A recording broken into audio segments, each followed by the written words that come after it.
Coucou les jardiniers! Hello les jardinières! Vous connaissez Rustica l'hebdo? Rustica, le site internet? Eh bien maintenant, écoutez Rustica! Avec ses nouvelles séries de podcasts. Bonjour à toutes et à tous, bonjour Alain. Bonjour Patricia. Aujourd'hui dans notre rubrique Affaires au jardin, il sera question des travaux de septembre dans tous les coins du jardin. Et oui, septembre, c'est un mois intermédiaire, car c'est le premier de l'automne pour les météorologistes et le dernier de l'été pour celles et ceux qui en s'en tiennent au calendrier.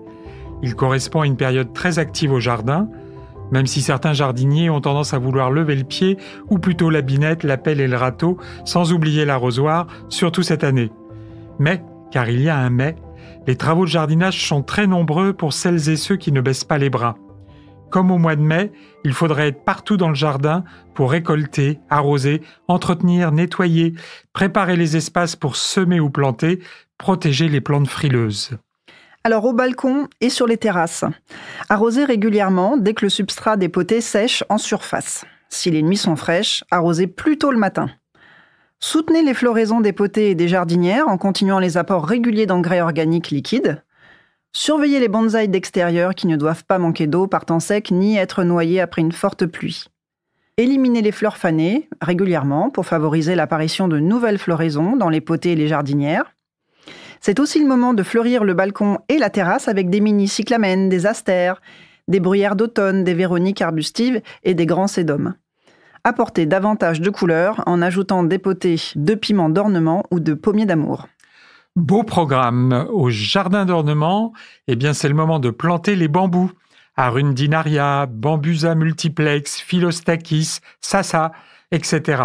Toutes les fleurs bisannuelles aussi, vendues ou cultivées en godet. Myosotis, œillet de poète, pensée, pâquerette, giroflée. Les bulbes de printemps, narcisses, tulipes, crocus, muscari, gloire des neiges, étoiles de printemps, sans oublier de commencer par les grandes fritillaires qui ne fleurissent bien au printemps que si elles sont installées avant la fin de l'été. Vous pouvez planter aussi tous les conifères en conteneurs, les graminées, les arbustes persistants proposés en conteneurs pour les haies, buis, fusains, chèvrefeuilles arbustifs, lauriers cerises, les iris des jardins, les lierres rustiques, les pivoines herbacées, les plantes grimpantes à feuillage caduc, c'est-à-dire la bignonne à grandes fleurs, les clématites, l'hortensia grimpant, la glycine, la vigne de coignette, la vigne vierge.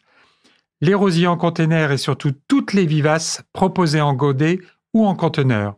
Toutes les espèces sous climat doux et les espèces rustiques sous climat plus froid. N'oubliez pas les repiquages, à faire le plus tôt possible pour une meilleure reprise. Repiquez en godet les boutures d'arbustes effectuées cet été, les fleurs vivaces semées en juin ou juillet, achillées millefeuille, corbeille d'or, géranium, lobélia, œillet mignardise, prime vert du Japon, scabieuse et bien d'autres encore. Passons au potager. Plantez les chicorées frisées et scaroles, les choux de Milan ou frisés, les pissenlits, le thym. Si vous aimez les bouquets, plantez des rangs de tulipes dans les planches de légumes. Semez en place l'angélique, le cerfeuil commun et frisé, les choux cabus de Chine ou de Milan, la clétonne de Cuba, les épinards, les laitues à couper, la mâche, les radis d'hiver, la moutarde de Chine, le persil, la sarriette vivace ainsi que le plantain corne de cerf. Éclaircissez les semis effectués les semaines précédentes. Brassez bien le tas de compost et arrosez-le éventuellement. Nettoyez les planches et occupez les parcelles vides avec un engrais vert comme le trèfle, la luzerne, la moutarde, la facélie, le seigle ou la vesse, pour couvrir puis enrichir la terre. Faites mûrir les courges, les derniers melons et les tomates. Procédez au blanchiment des cardons, des céleris branches, des chicorées frisées, des fenouilles et des scaroles. Récoltez les chayotes, les cressons exotiques et l'anis vert. Bouturez le crambé maritime, le laurier sauce et la sauge officinale. Repérez les plantes vivaces potagères qui disparaissent l'hiver comme le poireau perpétuel. Divisez les artichauts, la ciboulette et la rhubarbe. Pensez à faire vos graines potagères et vos semences de pommes de terre. Aérez les châssis au cours de la journée, ouvrez les tunnels, soulevez les cloches, mais pensez bien à les refermer avant le coucher du soleil pour garder la chaleur. Continuez à désherber régulièrement. Posez les filets contre les insectes sur les plantes sensibles, aux mouches, pierrides et altises. C'est tout, mais c'est déjà énorme pour les potagers situés dans les régions où il gèle. Intéressons-nous maintenant aux potagers du sud. Œilletonnez les artichauts. Semez aussi les carottes, les chicorées d'hiver frisées ou les scaroles. les choux paumés ou petsailles de printemps, les fenouils, les fèves, les navets, les oignons rouges ou jaunes, les panais, le persil et les poireaux. Plantez de l'estragon, des laitues d'hiver et de l'oseille. Et taillez les patates douces. Ouf, eh bien, ce n'est pas fini. Intéressons-nous aux arbres fruitiers et petits fruits. Libérez les écussons greffés pendant l'été. Effeuillez les actinidia, les kiwis. Ôtez les sacs qui protègent les fruits, sur tous les arbres fruitiers. Installez une nouvelle fraiseraie ou complétez l'ancienne en plantant des fraisiers. Supprimez les stolons régulièrement sur les plus vieux pieds. Greffez en écusson à œil dormant ou en demi-fente les cerisiers, en incrustation ou en demi-fente les pruniers, en écusson les pêchers. Dans le sud, bouturez les mûriers, plantez les grenadiers, greffez en écusson les oliviers et conservez le raisin de Noël et les fruits du palmier Butia capitata. Pour les arbres, arbustes et haies, plantez tous les arbustes rustiques vendus en conteneurs. Taillez les haies de buis, les charmes, les chèvrefeuilles arbustifs, les elaeagnus pingens et les troènes. Taillez et marcottez les glycines.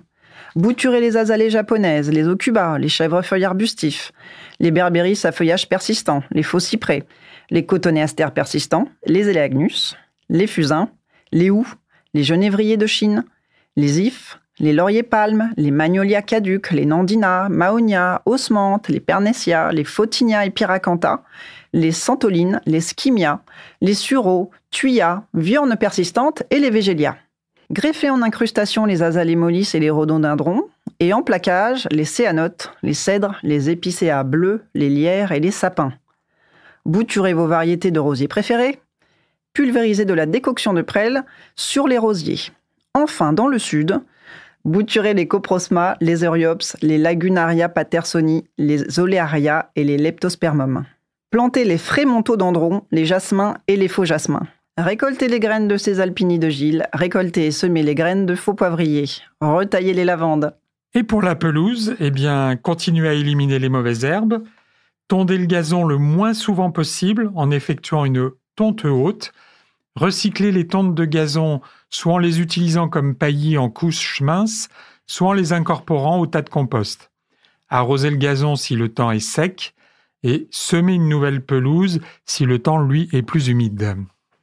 Pour les bassins, contrôlez le développement des algues dans l'eau et les plantes aquatiques flottantes, ces dernières ne devant pas recouvrir toute la surface du plan d'eau.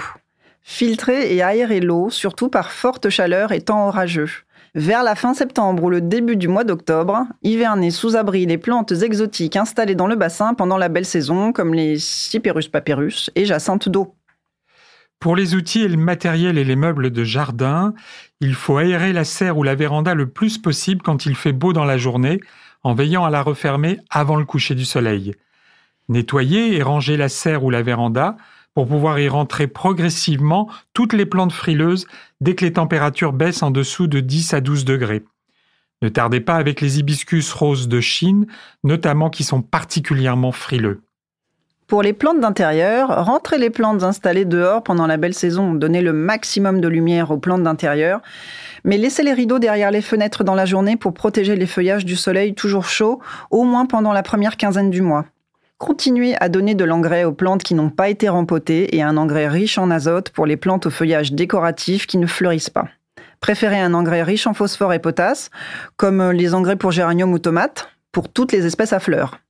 Arrosez régulièrement car la croissance des plantes est encore importante. Vous l'avez compris, chères auditrices, chers auditeurs, c'est fini les vacances, le jardin vous attend. Merci de nous avoir suivis et à très bientôt pour un nouvel épisode Affaires au jardin avec Rustica.